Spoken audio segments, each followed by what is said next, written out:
My colleague, Erin Snow, who is the clinical director of Seeking Integrity, is joining me tonight. I'm so excited to have her. This is her inaugural debut for doing a webinar platform. So I'm really grateful. She has a wealth of knowledge in this field, is compassionate, and has passion for the work. So, I really appreciate her perspective, both with, supporting betrayed partners as well as people struggling with a compulsive behavior. So for those of you who are thinking about coming to our program,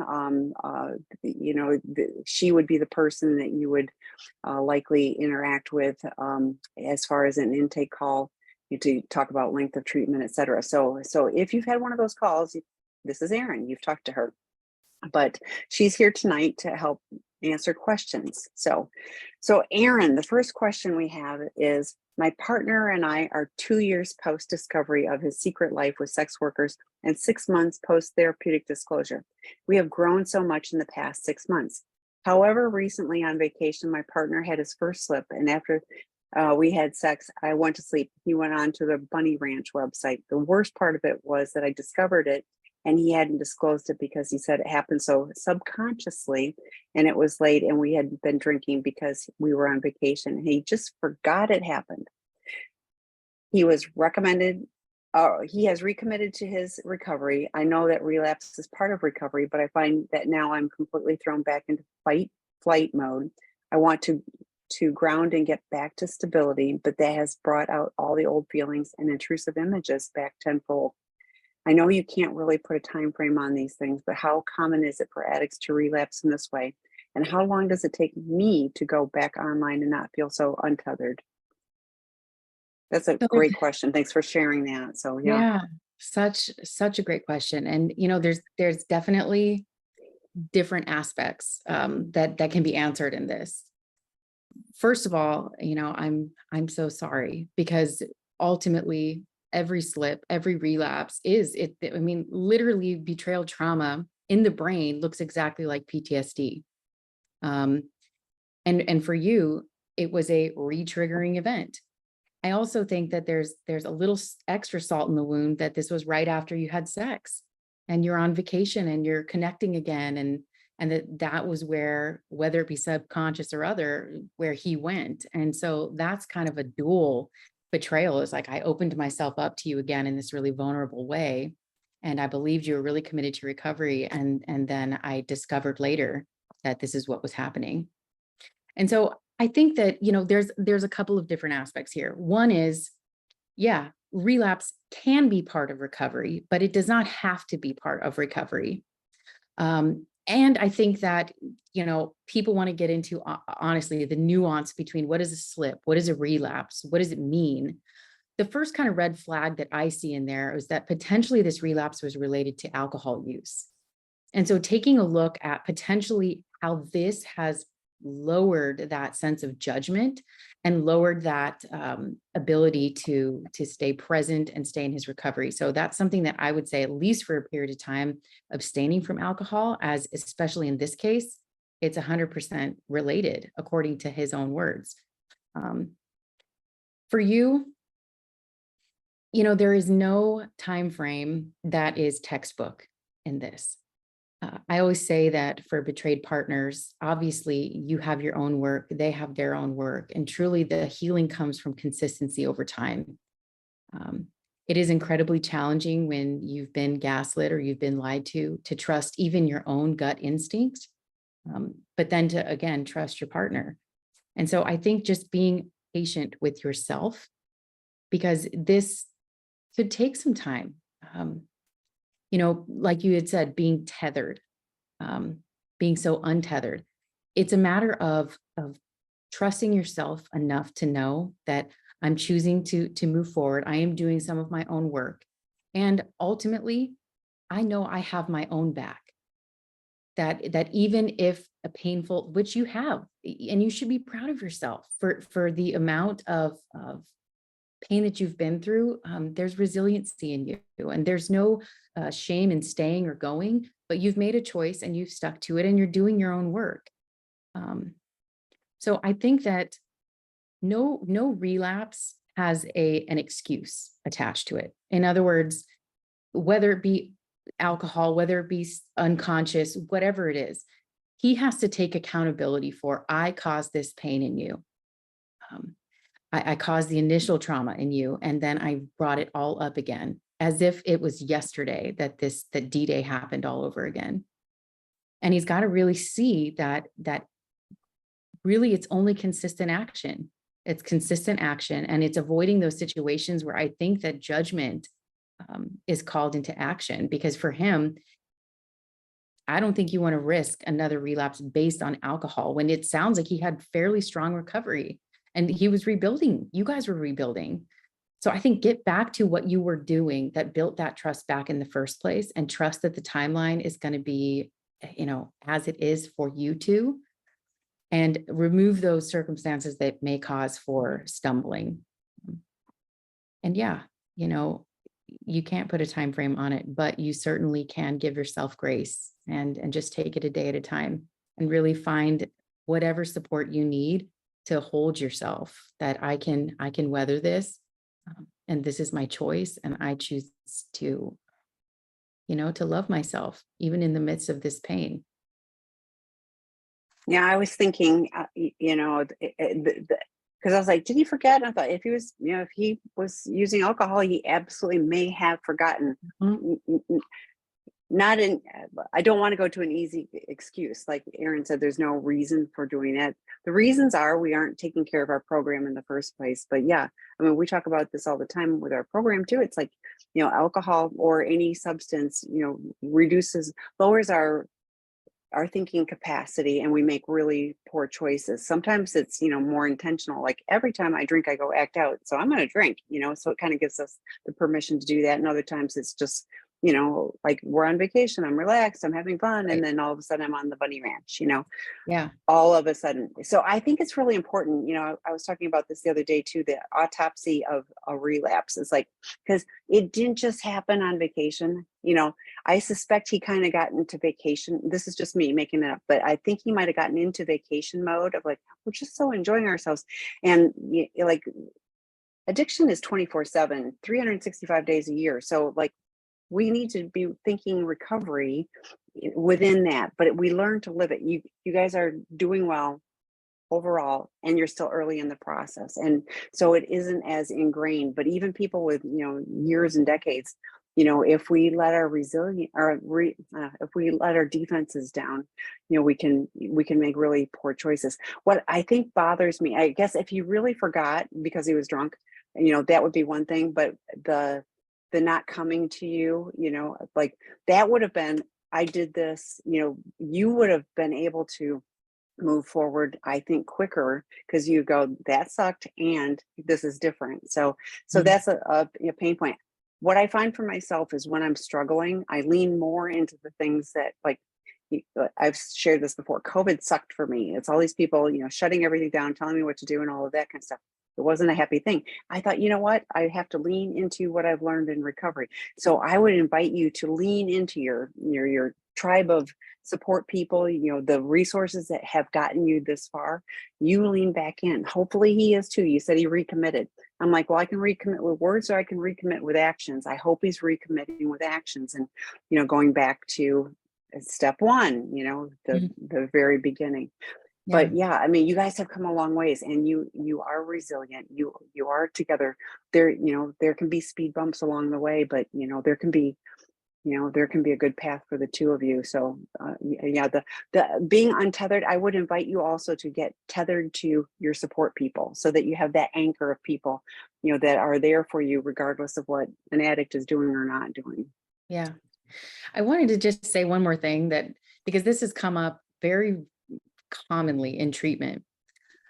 We have clients that will say, even for themselves, I don't understand why I acted out or was triggered immediately after having like an amazingly intimate experience with my partner. And of course, that is like an insane pain point for somebody that is a betrayed partner. It's like, I let my guard down. We had this amazing experience, and then you went and acted out. Or this like common theme of acting out around really important dates, like I was pregnant, or we just had our first child, or I was, in the middle of taking care of my father, or it is really common. And what we have just uncovered so often is that intimacy itself can be a trigger. And if they're not using some of their tools to say, hey, that experience was really amazing and also triggered some of my own fears of closeness, and I need just a little space to process that, that they have to share those needs as well. Because if they're not, and it's just going below the surface, they're going to end up, yeah, acting out. And it is not personal. It feels so personal. Um, because it's like, I don't get it. I'm literally in the most vulnerable time of my life, and that's when you choose to have a relapse. Um, it's a really painful combination, but we try with the guys anyways to really help them to understand that even intimacy itself can feel unsafe and can trigger you. And so they have to understand where it is when their own attachment stuff is triggered and how to share those needs to avoid doing this to your partner in the really amazing times. Yeah, Dr. Avda said, come here, push away, come here, push Yeah. away. And I Yeah. was thinking, it's like that. Come here, we've been together, we're on vacation, we have a great time. And then I'm going to do something really push you away. And Mhm. so yeah, that it's a paradox. And, when I'm like betray partners, I was like, you'll never understand because you have a brain that would never do these things. Like that's just not how you think. And so, like I see the struggle with, I want to understand, and you can't because it's insane. Other addicts can, and that's why him working with other addicts, you getting support from other betrayed partners, that's why that's so key. Is it helps support and normalize in some way, so that you don't get all caught up in shame or feeling so alone. All of those really negative things you can get, you can get tethered, you can get grounded. There's I can use all the analogies. There's a life ring coming your way. So, but don't give up. You guys, don't give up. You guys are making progress. That's a very good thing. Okay, next question, Erin. My partner, who is a porn addict, has to take Viagra in order to have sex with me. For context purposes, I do not force him to take a pill every time we want to have sex. This is something he willingly does, and I am okay with it for the time being. I also do not think less of him for having to do so, which he knows. My question is this healthy thing in order to continue to have a sex life? What have you seen regarding men with porn-induced erectile dysfunction? Are they able to get to a place where they um, I think the next one might be a continuation, no longer struggle with porn induced. I'm not sure. So let's look at that. But then the next one, I'm not 100% sure. They may just be I think they on a do go theme. together, but Yeah. So a longer struggle with porn induced erectile dysfunction, and are there general time frames for that? So let's talk about porn induced erectile dysfunction, Viagra, etc. yes. So this is a real thing. Mainly because, especially over the course of, being a porn addict, especially over long periods of time, involves escalation. It involves needing more intense, more taboo material to engage the same response. Just like a substance, to be honest, it functions very similarly in the brain. And that's dopamine on overdrive. So when someone gets sober, there is a period of time where the dopamine response does need to restore itself. But not only that, porn is the opposite of intimacy. It is, I am having a sexual experience with a non-human entity over here to get my sexual needs met, but I am not in an intimate, emotional, close, physical response right now. And so it is different going from watching porn, the dopamine, the escalation, the time frame, and then going to trying to have sex with my partner. Do I feel like, look, I'm not going to shame that this is something that has needed to happen for the two of you to have a sex life. I think that it's probably helpful that you're not shaming him either, and that this is something that's kind of been a part of joining up again. But I do think looking at the potential for how can we look at rebuilding intimacy in a way that takes things really slow. So there is and you asked about timeframes as well, and we can get into that a little bit, but there is a process that a lot of sex therapists will use.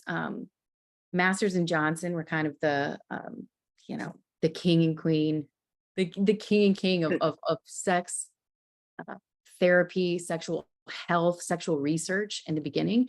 And one exercise they use that I have given to many couples is called sense it focus.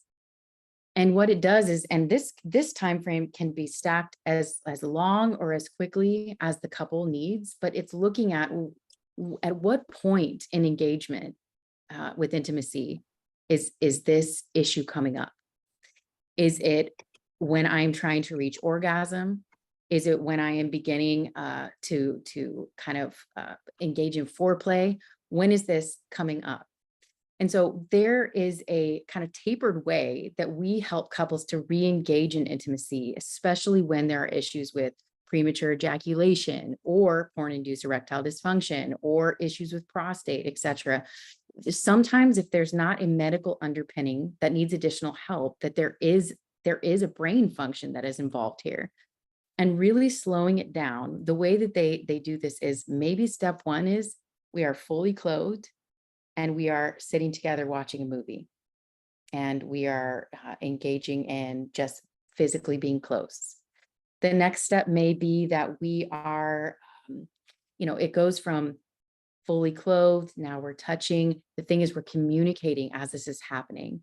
Do I like this? Do I not like this? Does this make me uncomfortable? Engaging in actual authentic communication about your needs and fears that are coming up, especially with porn-induced erectile dysfunction, there's a ton of shame there.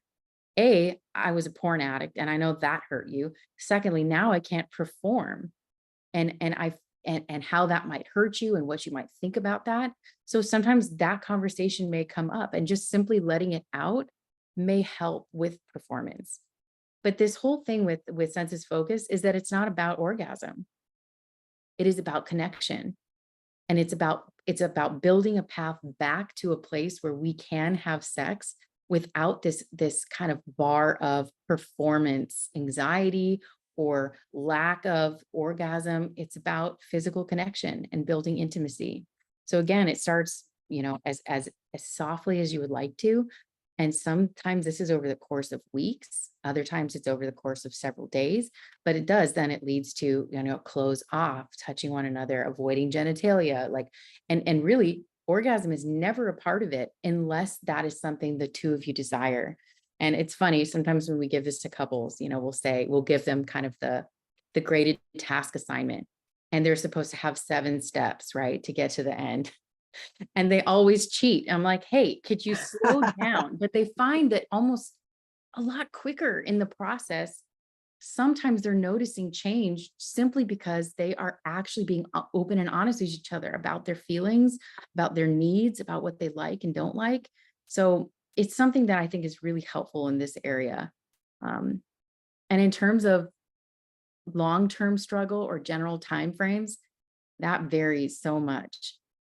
I think it varies on length of porn use, length of escalation, the context in the relationship, the ability that this person has done some work on themselves and are able to remain sober.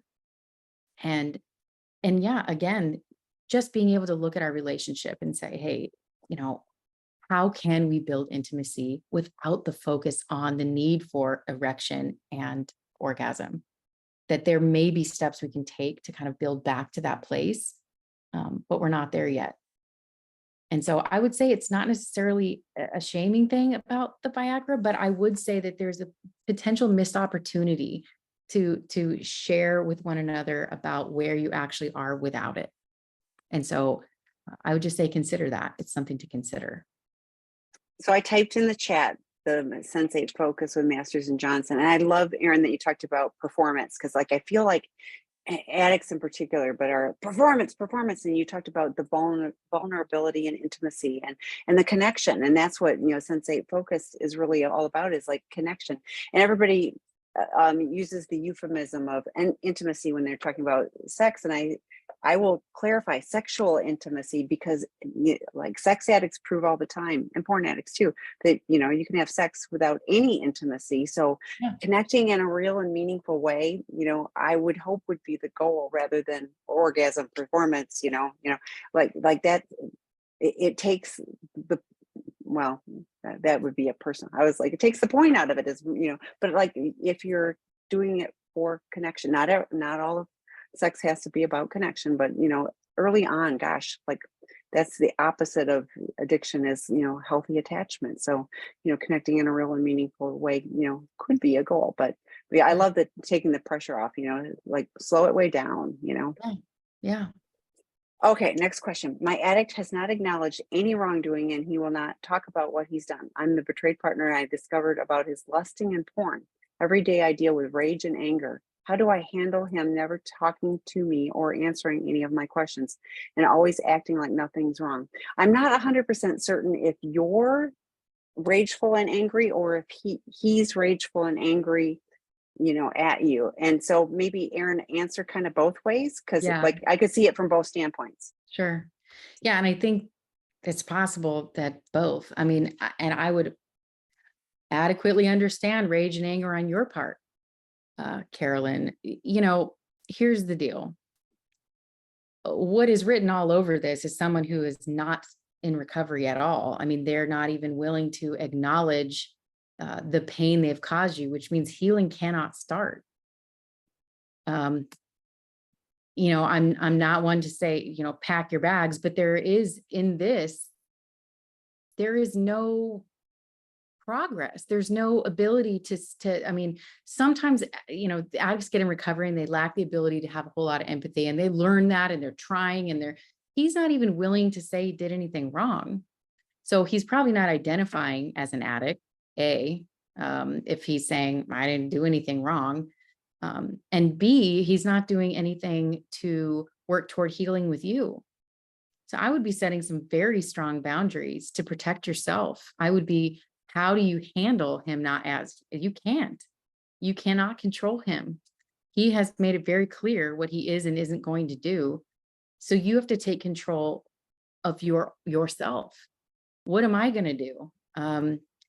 I think it's great you're here on this webinar. This is one way to support yourself, but I would encourage you getting into other betrayed partner resources. We offer a ton, and Tammy can tell you more about that. But getting some support for yourself, because ultimately you can't change him. You can only really bolster your own recovery, and therefore set boundaries. I mean, I think it's fairly fair at this point to say, if you are not willing to engage in any form of healing or recovery, and acknowledge, at least at a minimum, acknowledge the pain that you've caused in me, then I don't feel safe. I don't feel safe in this relationship. I feel invisible. So his response to the discovery is really an additional trauma.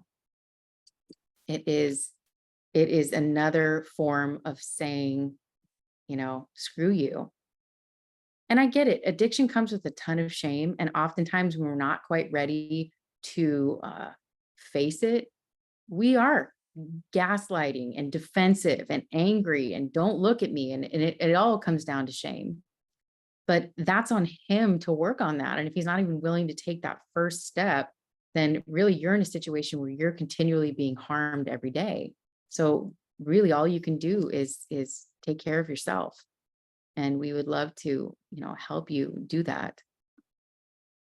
So I put in the chat, there's a betrayed partner work group, and I'll talk about what work groups are starting August 23rd. And then both Sex Addiction 101 and Porn Addiction 101 start on August 19th. A work group is a 6-week online course. It's psychoeducation. It is not therapy or treatment. Many therapists suggest that their clients participate in these along with the therapy that they are doing. Those are the starting points. And then we've got like Out of the Doghouse for Men Who've Been Caught Cheating, and we've got Inner Child and Attachment Wounds, and etc. So, but the link for all of the work groups is there. So, in one of my meditations in the last couple of days, I was reminded of they talked about the hula hoop. And if I stand in the middle of a hula hoop, I have control over everything inside the hula hoop. And I was just like, that's pretty small. Even if you get kind of the big one, it's still pretty small. And I was like, yeah, but that just means it's me, And so, what Erin said about how do I handle him? what you're doing isn't working. I think it's like the Charlie Brown, with the teacher or whatever that was wah, wah, wah. Addicts are really good at tuning all of that stuff out. That's just normal. They get, it's like, it's easy, so what I hear is the pain for you, like, and that as much as you're trying, you're going, hey, hey, hey, pay attention.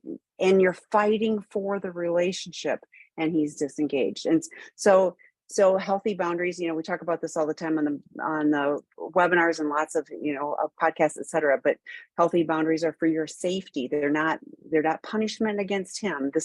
These are my needs, and their needs, and if he is disengaged and, you're not connected, then how do you get that? Erin talked a bit ago about, partners, and, we're talking about having your own support, team and things like that. So we've got drop-in groups for betrayed partners, webinars like this. So there's both, and there's separate drop-in groups for betrayed partners than, for addicts. And, there's lots of support in there, but healthy boundaries. And they talk about that in that work group: your physical safety, your financial safety, your emotional safety. And I say spiritual, but my friend Troy talks about relational safety. So however you want to, lay those out, but, those are your needs. And, I often do this. I was like, I think I'm putting on a Kevlar vest, because I'm like, oh, but it's like, what do I need?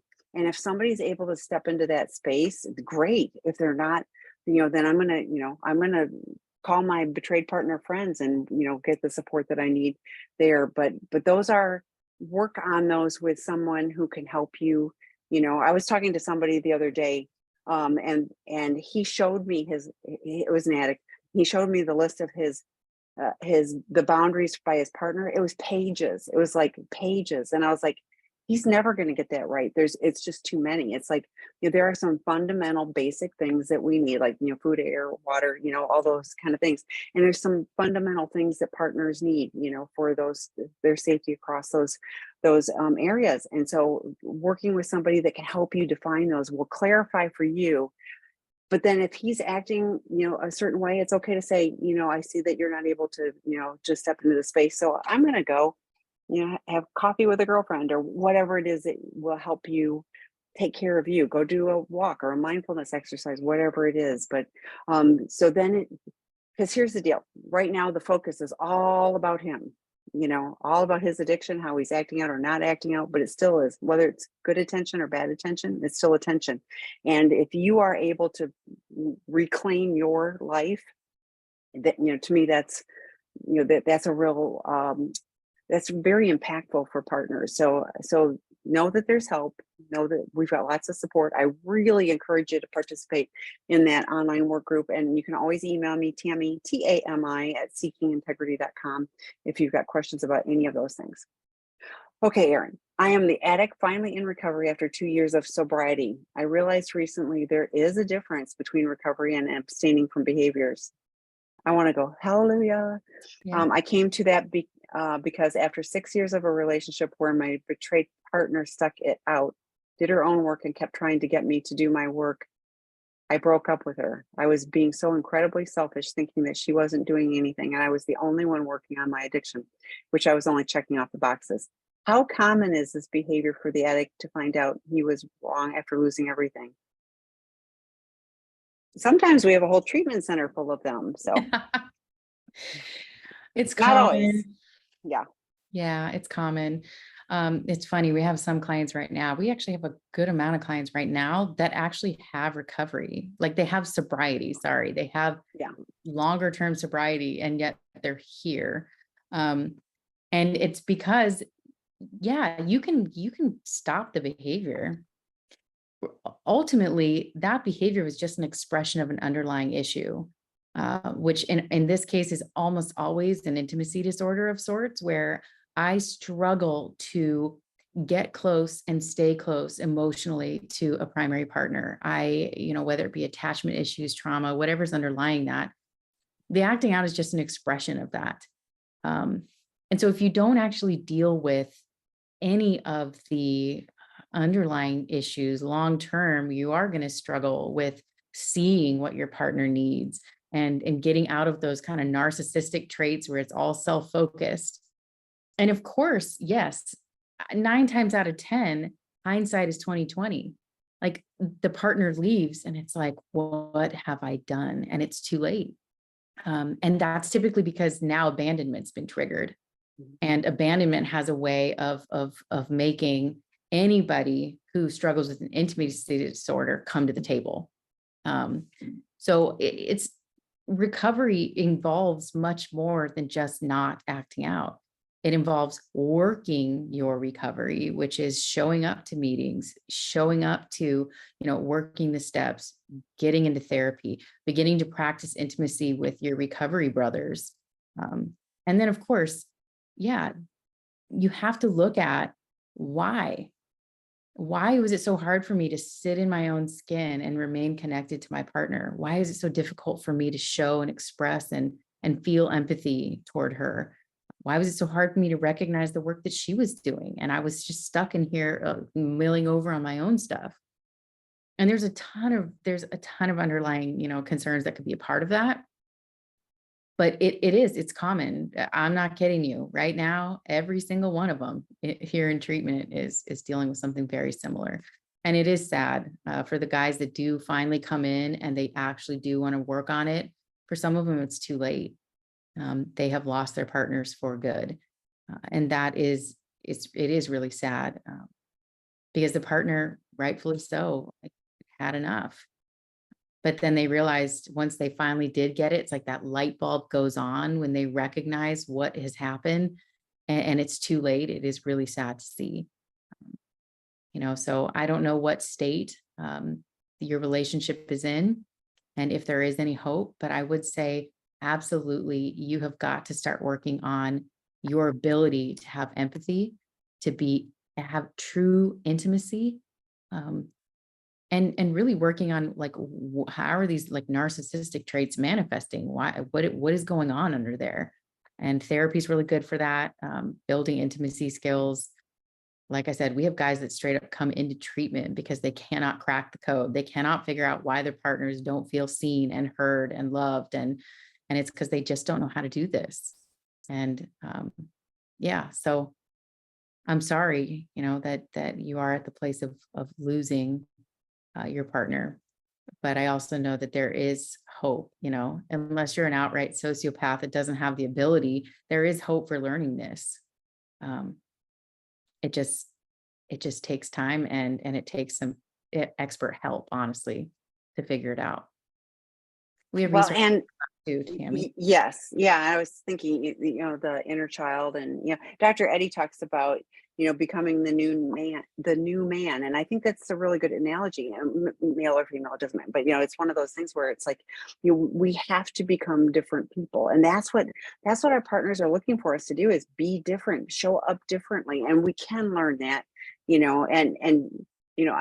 I know partners just heard the sociopath. I know I've got a sociopath. Not everybody's a sociopath, but there are, we read a book. It's kind of scary how many there are, but the other thing is, if you don't address this, you'll carry this through any other relationship. And those traits are not just with your primary relationship, that happens in interactions with everybody. I mean, like, it's kind of who we are. So if we learn to do things differently, that shows up in our relationships with people, across the board, whether it's work or friends or whatever, we can be different. And I hear often, people like, oh, I didn't have to lose my first relationship or marriage or whatever, and they're on number 3 or 4 or something, because if they'd gotten help with these issues, they could have shifted things. So here's where you are now. We can never go back and undo things, but here's where we are now, and how do we move forward in a different way? So you've got some great insight. Don't forget that. So, really lean into it, because it's really easy for us to go, yeah, I'm doing better, I'm going to go back to checking off boxes. So lean into recovery. It's so worth it. So it's like, living in recovery is a shift. It feels different. It's not just checking off boxes. You will be grateful for the painful lessons you had to learn. Yeah. And with the checking off boxes, some recovery work can be so cognitive, right? And if we stay in just our thinking and we check boxes because we filled out the paper, we filled out the sheet, I'm on step 4. But if you're not engaging your emotional self, which sometimes is like really challenging for people to drop from their head into their heart, into their bodies. That's where a lot of magic happens. And sometimes you need help to do that. And then recovery is even that much more powerful, because you notice that recovery and even the 12 step, everything becomes alive, because it is less about what I am writing on a piece of paper saying I did it. And so many of our guys that have come in saying that they're like, I don't get it. I said to my partner, I did all this stuff. Why don't you get it? Why don't you let me back in? And it's like, well, yeah, you got it right here and you got it on this paper, but you're not connected to it. You talk about your story like it's somebody else's. And so really it's important to figure out how to drop into that emotional self, because that's when recovery comes alive. Is in the relationships and in the ability to feel. And so, yeah, checking boxes, half measures. Availed us nothing. Yeah. Yeah. I just, for all of you addicts, when she just says the ability to feel, and you just went, oh, terrified. No, it's worth it. Because you know Yeah. what, when we numb out the bad feelings, we also numb out all the good. Like, we don't really experience the joy, that we can. So don't be terrified of feelings. They're, once you get used to them, they're pretty amazing. So, okay. Hello, I'm in recovery for porn addiction, and we are having our first couples therapy session this week. I have been in 4 therapy sessions, however, not with a CSAT, hoping to have my first session with a CSAT this week. I am struggling badly with vulnerability and seeing who I am as a person. I'm afraid I'm afraid as to what I will discover. I hurt my partner terribly. I will do anything to get us to a better place instead of being in crisis mode. Can you give me any help so I can open up and see myself for who I really am? Thank you. Hmm. Yeah. Thank you for sharing that. I think it's really scary and vulnerable in the beginning, because it's like you're taking away this thing that was a solution to whatever it was that you were avoiding, right? So I'm numbing out, or I'm trying to feel something that I can't feel. And your pornography served a purpose.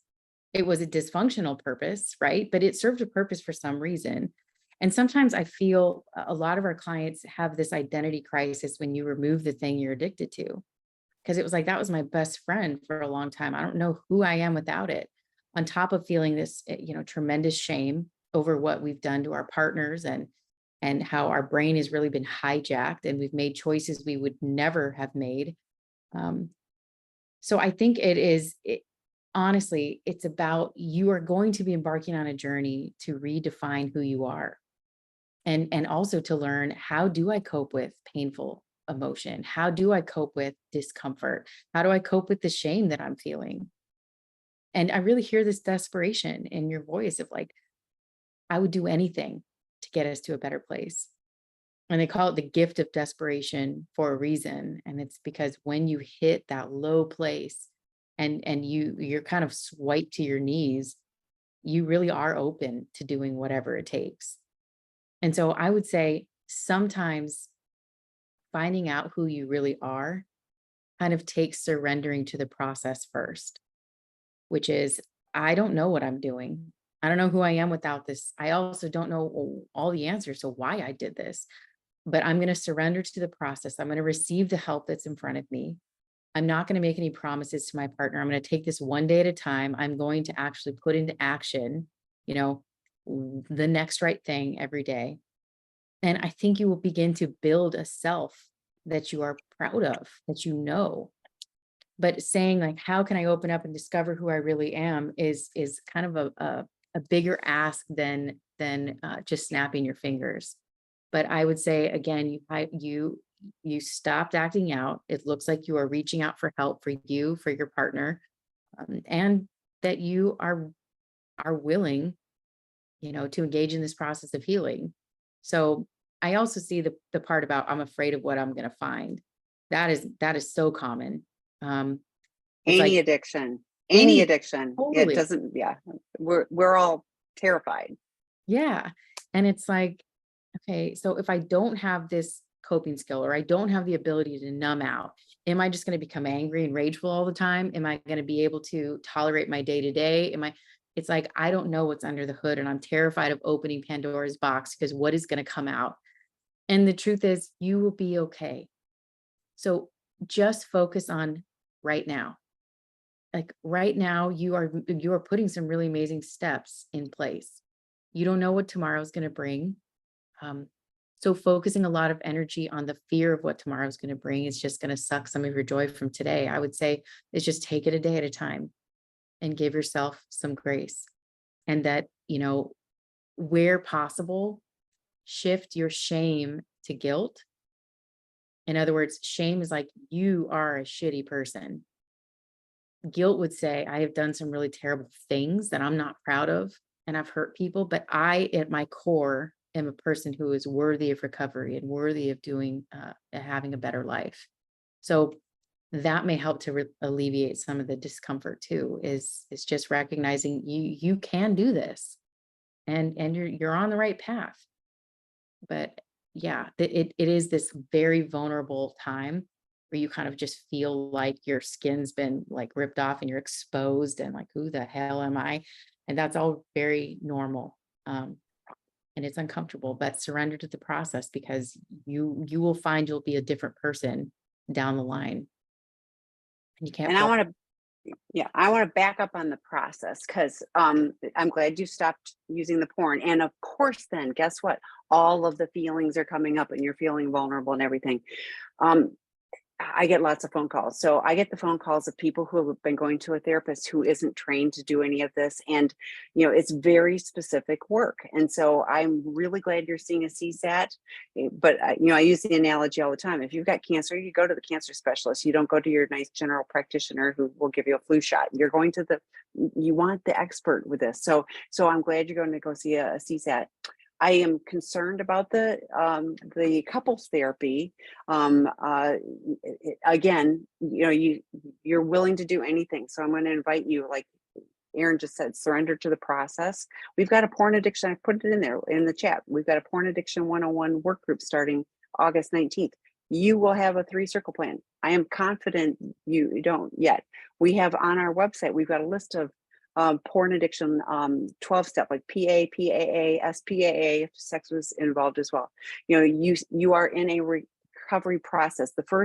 I always say the first period is just not doing it. That's abstinence. And then you start to gain some tools and be able to do things differently. But your CSAT will be able to give you some online assessments that will help you identify some areas and opportunities. That's one of the things I always think of. If there's an area of something that isn't as great, that's an opportunity for me to get some help and work around it, get the professional help. Couples therapy, I use this analogy, and I on a webinar recently. I don't know who said it. I wish I did, because I'd give them credit every single time. But couples therapy too early is like rowing a boat with one oar. One of you is showing up. It's usually the betrayed partner is showing up paddling like crazy, but you're going around in circles because you are defensive. I'm not saying you. An addict may be defensive or lying or whatever it is they're doing. So I would, instead of trying all these different things, because that's what it feels like when I read this. I may just be reading a little paragraph, but it feels like you're doing all of these things. But the CSAT guiding you, your partner having the help for betrayal trauma support, so very different. Cognitive behavioral therapy, Erin just mentioned, cognitive, and this is trauma therapy and then at some point when the two of you both have support and structure, then couples therapy can be really helpful. So betrayed partner group starts August 23rd. It's a work group, low cost, 6 weeks, live facilitated. But the porn addiction 101, if all of the acting out has been online, then porn addiction 101 is the right fit. If there has been with other people, then sex addiction 101 is a better fit. And trust me, the sex addicts are also looking at porn, but we created two because the porn addicts were not identifying with the sex addicts, they were like, oh, I never had sex with someone else. And so they were kind of separating themselves. So we created 2 different work groups. The content is the same. You'll have a 3-circle plan, you'll have support, you'll have peer, some of those guys, create peer accountability. So I would invite you to lean into that. But yeah, and then CSAT asked them to give you the online assessments. So they have got because not all of them do. So make sure yours is, giving you the help that you need, for that. So, but you're going to discover, and I bet you're going to, Erin mentioned, the shame is I'm a shitty person. That's what we think. And I bet you're going to find out I'm not a shitty person. I'm a broken person and I've done some really shitty things, but that doesn't make me a shitty person. I bet you're going to find out, yes, I've done some things, but I'm really, my experience is, addicts are mostly good people with a lot of brokenness, and we can fix the brokenness. So to me, there's always hope, with this, unless you're a sociopath, then whatever. So, okay, next question. We read The Sociopath Next Door as a book club. That tells you something about the 2 of us, so. Yes. Okay. I'm the betrayed partner. First D-Day was 4.5 years ago. Lots of childhood trauma, narcissist SA, mother, and absent father. He hid porn for years. I struggle with him noticing other women. He used to do it excessively. He is much better, but everywhere we go, he's looking around, which in my opinion, he will always find an attractive woman. He takes a quick look and will look away. Here and there, I see him look more than once. I often hear it's normal to notice. Is that appropriate for a PA? Yeah. So we have different tools that we give our guys, like one being the 3-second rule, right? And so, yeah, it is normal, I think, for any human to notice, right? But not all of us notice and then go into a story or a fantasy, or then it turns into I'm leering and now I can't look away, giving it power. And so we say the 3-second rule, right? Which is within 3 seconds, I divert my eyes, I move to something else. And so it sounds like there's been improvement, and that the quick look and look away is actually using a tool. Looking more than once, I'm struggling here a minute, right? So yeah, noticing is one thing. If you are noticing that it is then turning into now he's disconnected, he's disengaged, like he's looking right through me, I don't feel like we're in the same room. Yeah, there definitely is a need for some help here. And obviously his recovery brothers, his sponsor, CSAT, can help with that. But what I was pointing out to some of our clients today is that objectification, honestly, is an avoidance of feelings itself also. It is because I'll notice that even sometimes objectification of women on the drive to the office or whatever, it can be anywhere. But when they're truly in their feelings, it doesn't come up at all. In other words, it is almost always a means of, it's fantasy. It is how can I escape the moment into a fantasy about something else? And so using the 3-second rule is really important, especially for guys in early recovery before they kind of hone in that this is not something that holds so much power for me, but definitely normal to notice, not normal to leer and drift into fantasy. But I think it's okay to share your feelings about that, because obviously, you've had D-Day, you have trauma. It's okay to share, hey, I'm still struggling with feeling really triggered by that. And I'm wondering if there's some ways we can work together to kind of, minimize the trigger in me and potentially the risk in you. Scott talks about bookending. And so like if you're going out, he can contact a peer and say, I'm going out and I tend to be triggered. So it's a lot of intentionality. So now it's in the front of my mind that I'm going out. Dr. Eddie talks about, I'm going out on my mission. If my mission is to go to the grocery store, my mission is to go to the grocery store with my list, not to be like looking around the aisles, So, and I think it's also the two of you can have the conversation. We're going out, we want to be together. We want to be present, like, I just think a lot of it is, with addiction, we just get so, like you were talking about, I don't want to be present. And so if we are present, and we're paying attention. What is my purpose of going out? I'm going to be with my spouse. We're going to go do this errand, or we're going to go whatever it is we're going to go. And if I'm paying attention to that, guess what? I'm paying attention to that, and I'm less likely to be, looking around and objectifying and all of that. So, but yeah, like, to me, especially if you're noticing it happening more, that feels like that's a middle circle. And I'd be, Totally. it would be an opportunity for him to look at that with his, therapist and sponsor. Yes. Oh, okay. I am 1 year post D-Day with my SA husband. We have been in individual therapy for almost a year. Started couples counseling a few months ago. I have requested a formal therapeutic disclosure over the course of this past year, and I've had pushback from my husband and also his therapist, CSAT in training. Per what he tells me, he doesn't feel that it's necessary. And now our couples therapist, sex therapy training degree, is stating that she avoids doing formal therapeutic disclosure. She says that a formal therapeutic disclosure is primarily for the addict and not the betrayed partner, and does not feel it is something she really wants to do, but will if I'm not flexible on this. I bring up all the materials and best practices regarding formal therapeutic disclosure and my need for healing, to be aware of what my life really had going on and to move forward. And I still feel resistance from our therapist.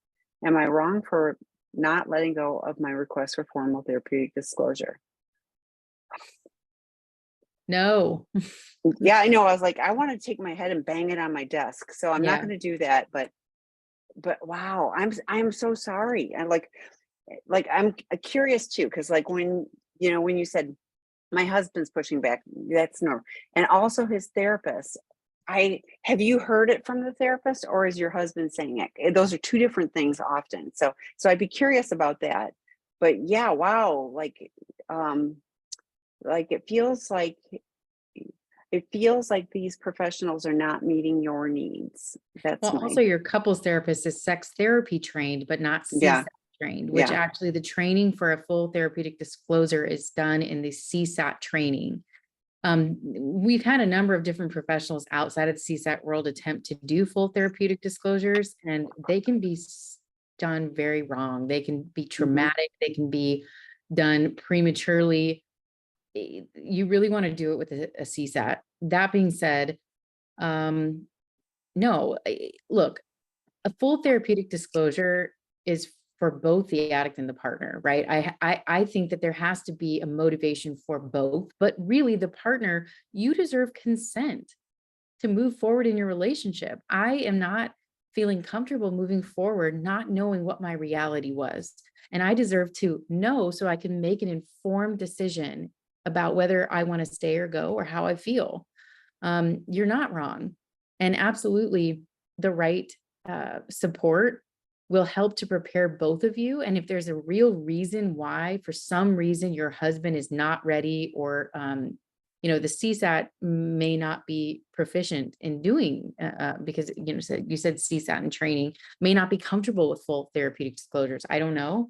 But I would say, no, you're absolutely not wrong for not letting go of this request. I just don't necessarily believe you either have the right support system, or something is interesting going on your husband's side, which would be finding out, well, what is the block? He doesn't get to decide whether or not it's necessary or not. You get to decide whether it's necessary or not. And having a therapist that kind of backs that up with no further information about why isn't helpful. So I want to empower you to take control of this. Yeah, you're absolutely not wrong. Nope. Nope. Nope. Nope. And like, I would go back to my boundary around this is, so Yeah. if this is not being met, like, this is a safety thing. So like, people that go, oh yeah, we know everything, we still suggest they do a formal therapeutic disclosure. It's because it's a process, and this is, Dr. Rob talks about, they're usually like 2 pages. This is not like a 25-page narrative of all this kind of stuff. What I feel like is, he's still minimizing or whatever, but it also feels like, and this is me making it up, but there may be, that his therapist may not be holding him as accountable. You're a year in, that's like a long time, like that's a long time to be waiting for that. But I would go back to my boundaries. It's like, okay, if you're not able to step into this space to help me, with this, then I'm going to choose to take care of myself and my safety. And it may be you're staying in another dwelling for a while, or, whatever it is that you need for your safety, but this pattern, I've seen this before where it just keeps getting spun out and there's no date for it and all of this.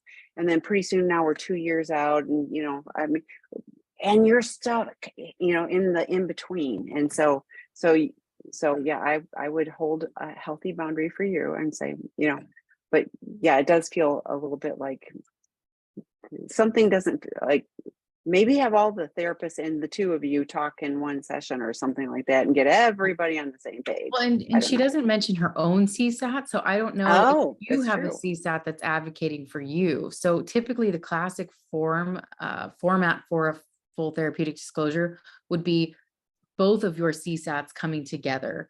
Some couples therapists will opt to do them, but really the most kind of primary way that they were designed was that each of you have a CSAT and that you come together to do that work. Your CSAT does your prep work, his CSAT does his prep work, and then you come together to do the disclosure. So I would see too, like if your CSAT is able to advocate for you, and be able to help you navigate this, because yeah, you absolutely have a right, and you are not requesting something that is out of line by any reason.